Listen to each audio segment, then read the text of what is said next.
ቀዳማይ ሕርያና ስምምዕ ፕሪቶሪያ መፈጻምን ኩሎም ኣፈላላያት ብሰላማዊ መንገዲ ፍታሕ ክረኽቡ ምግባርን እዩ ይብል ህወሓት።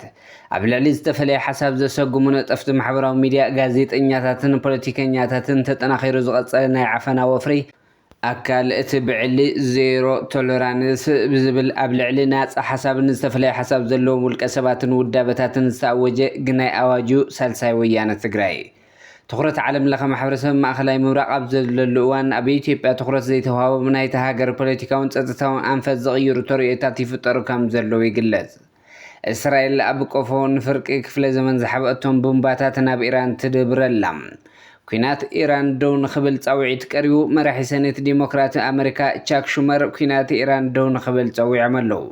ኣብ መወዳእታ ዜናና ትራምፕ ምስ ኢራን ኣዝዩ ጽቡቕ ኣካይደን ዝብልዎ ዝርርብ ስዒቡ ኣብ ልዕሊ መመንጨዊ ሓይሊ ኤሌክትሪክ ኢራን ከካይድዎ ዝተሓነዩ ደብዳብ ኣወንዚፎም። ሰላም ኣብ ኩሉ ኩርናዓት ዓለም እትርከቡ ተኸታተልቲ መደብና ዜናታት ዝዕለት በርእስተ ዜና ናብ ዝርዝሮም ከነስግረኩም።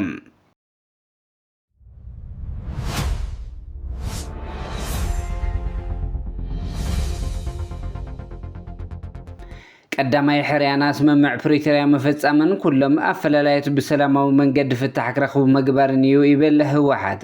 ውድብ ህዝባዊ ወያነ ሓርነት ትግራይ ኣብ ዘውፅኦ ሰሙናዊ መግለፂ መንግስቲ ኢትዮጵያ ህዝቢ ትግራይ ንምጽናት ግልፂ ትልም ብምውፃእ ኣብ ዝሓለፉ ዓመታት ቅልዑ ወታደራዊ ወራር ኣውጁ ጃምላዊ ጨፍጨፋ ኣካይዱ ኢሎም። ቁሸታትናን ከተማታትናን በቁምብላታት ኣዕንዩ ኣብያተ እምነትና ኣበሳቢሱ ብሓፈሻ ህዝቢ ትግራይ ካብ ገጽ ምድሪ ንምጥፋእ ይኽእሉ እዮም ዝበሎም ግፍዕታት ፈጺሙ ይብል።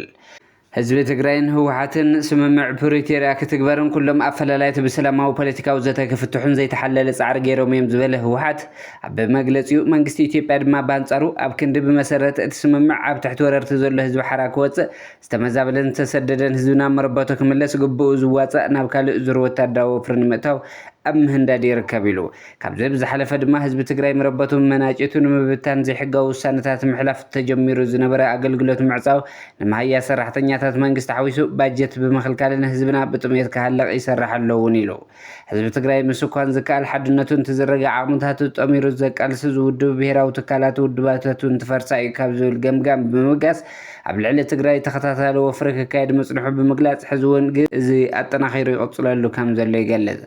ናይ መወዳእታ ሽቱእ ድማ ህዝቢ ትግራይ ብሓድነትን ብውዳበም ኣብ ዘይቃለሰሉ ብርኪ ብምብፃሕ ዝጀመረ ኣዋጅ ጆኖሳይድ ብወታደራዊ ወፍሪ ንምምላእ ዝዓለመ ምዃኑ ብምሕባር ህዝቢ ትግራይ ግን እዚ ክኸውን ዘይፈቅድ ምዃኑ ኣረዲኡ ኣሎ።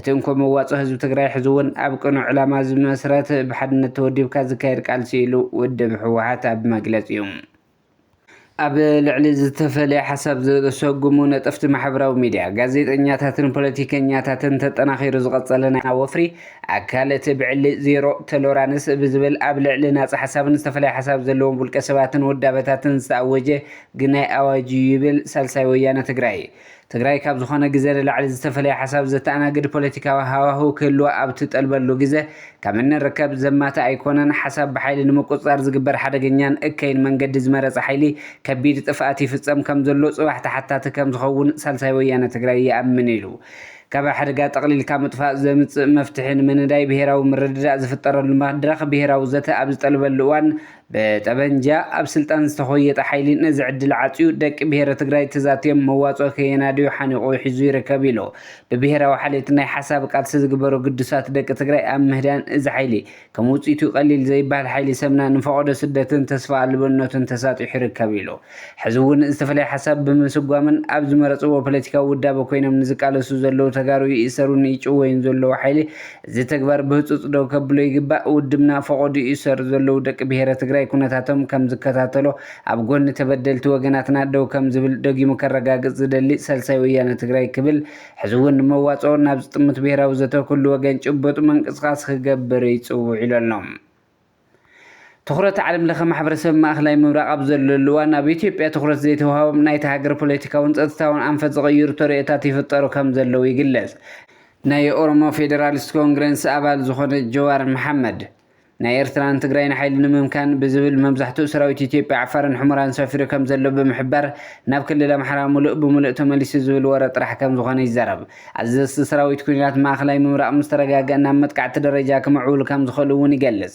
ይኹን እምበር እቲ ሰራዊት ኣብ ዶባ ትግራይ ተዘርጊሑ ምቕማጡ ኣብ ኦሮምያን ኣምሓራን ዝተፈጥረ ናይ ፀጥታ ክፍተት ዕጡቓት ብዝግባእ ይጥቀምሉ ከም ዘለውን ይገልጽ። ኣብ ክልል ኣምሓራ ዕጡቓት ኣብ ልዕሊ ብልጽግና ከቢድ ዝኾነ ክሳራ የብፅሑ ከም ዘለዉ መብዛሕትኡ ከባብታት ጎንደር ክቆጻጸሩ ምኻሎም ይሕብር። ብተመሳሳሊ ምዕራብን ደቡብን ኦሮምያ ብዕጡቓት እናተታሕዘ ምዃኑ ይገልጽ።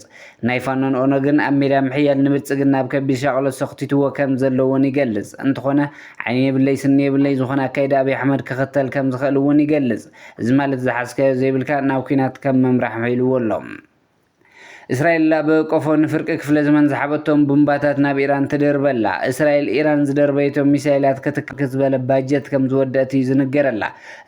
እዚ ንምክሓስ ልዕሊ ፍርቂ ክፍለ ዘመን ዝዓቆረቶ ዒላምኦም ኣብ ሙቃዕቲ ሕታት ዝኾኑ መሳርሒ ኩናት ምጥቃም ከም ዝጀመረት ይግለጽ ኣሎ።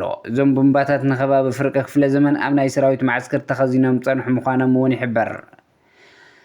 ኩናት ኢራን ደው ንኽብል ፃውዒት ቀሪቡ ኣሎ። መራሒ ሰኔት ዲሞክራት ኣሜሪካ ቻክ ሹመር ኩናት ኢራን ደው ንኽብል ፀዊዖም። አልጀዚራ ከም ዝሓበሮ ገለ ሪፐብሊካን እውን እንትኾኑ መምሕዳር ፕሬዚደንት ዶናልድ ትራምፕ በቲ ኩናት እንታይ ክኸስቡ ከም ዝደልዩ ኣይተረድኦምን ክብሉ ሹመር ገሊፆም። ንሶም ነቲ ውሳነ ብምቅዋም ኣብ ማሕበራዊ መራኸብታት ኣብ ዘርግሕዎ ፅሑፍ ብቢልዮናት ዝቑፀር ገንዘብ ኣሜሪካ ዕላማ ንዘይብሉ ኩናት ይባኽን ከም ዘሎ ሓቢሮም። ፔንታጎን ኣብ ቀረባ እዋን ኩናት ኢራን ተወሳኺ 200 ቢልዮን ዶላር ከም ዘድልዮ ገሊጹ ነይሩ። አልጀዚራ ከም ዝሓበሮ ገለ ሪፐብሊካን እውን እንትኾኑ መምሕዳር ፕሬዚደንት ዶናልድ ትራምፕ በቲ ኩናት እንታይ ክኸብሱ ከም ዝደልዩ ኣይተረድአናን ክብሉ ገሊፆም። ንሶም ነቲ ውሳነ ብምቅዋም ኣብ ማሕበራዊ መራኸብታት ኣብ ዘርግሕዎ ፅሑፍ ብቢልዮናት ዝቑፀር ገንዘብ ኣሜሪካ ዕላማ ንዘይብሉ ኩናት ይባኽን ከም ዘሎ እዮም ዝገልጹ። ባጀት ፔንታጎን እውን ንምንታይ ዕላማ ከም ዝኾነ ግልፂ ኣይኮነን ዝብሉ እዮም። ትራምፕ ምስ ኢራን ኣዝዩ ጽቡቕ ኣካይዱ ዮ ንዝበልዎ ዝርርብ ስዒቦ ኣብ ልዕሊ መመንጨዊ ሓይሊ ኤሌክትሪክ ኢራን ክካየዱ ዝተሓነይዎ ደብዳቤ ኣወንዚፎም። ኩሉ ዓይነት ተሓሲቡ ዝነበረ ወታደራዊ መጥቃዕትታት ን5 መዓልትታት ክናዋሕ ከም ዝኣዘዙ ድማ ተሓቢሩ ኣሎ።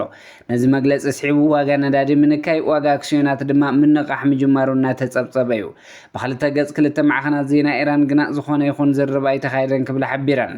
ፕሬዚደንት ኣሜሪካ ዶናልድ ትራምፕ ኢራን ንዓፅያቶ ንዘላ መራኸቢ መተሓላለፊ መጻብብ ሄርሙዝ ዳግማይ ንምኽፋት ክሳብ ትማልሶኒ ግዜ ገደብ ብምቕማጥ እንተዘይኮይኑ ኣብ መመንጨዊ ሓይሊ ኤሌክትሪክ እታ ሃገር ከቢድ ደብዳብ ከም ዝፈጽሙ ተሓንዮም ነይሮም።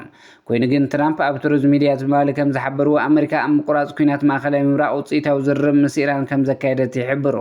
ወሃቢ ቃል ሚኒስትር ምክልኻል ኣሜሪካ ብግዶም ኣንጻር መመንጨዊ ሓይሊ ኤሌክትሪክን ትሕቲ ቅርፂ ፀዓትን ኢራን ዝተተለመ ዝኾነ ይኹን ኩሉ ዓይነት ወታደራዊ መጥቃዕትታት ን5 መዓልትታት ከናውሑ ከም ዝኣዘዘ ብምግላጽ እዚ ድማ ኣብቲ ዝካየድ ዘሎ ኣኼባታት ዘተታትን ዕውትነት ይምርኮስ ኢሎም። ኣቐዲማ ኢራን ኣሜሪካን መመንጨዊ ሓይሊ ኤሌክትሪክ እንተደኣ ኣጥቂዓ ብግዳእ ንትሕቲ ቅርፂ ወሽመጥ ዓረብ ናይ ዝርከብ ደገፍቲ ኣሜሪካ ሃገራት ዓረብን መሳለጥያታት ኣሜሪካን ከም እትዕንዎም ቃል ኣትያ ነይራ። እቲ ምዕባለ ሳልሳይ ሰሙን ኣሕሊፉን ዘሎ ኩናት ከተሃዳድእ ዘኽእል ተስፋ ዝተነበረሉ እንትኸውን ንዕኡ ስዒቡ ኣብ ዕዳጋ ዓለም ዋጋ ነዳዲ ምንካይ፣ ዋጋ ኣክስዮናት ድማ ምንቕቓሕ ጀሚሩ ኣሎ። እምበር ከስ ክቡራት ተኸታተልቲ መደብና ዜናታት እዚ ዕለት ኣብዚ ከንቢትና ሰሰናይ ንዓኹም። ሰላም ንዓኸ ትግራይ።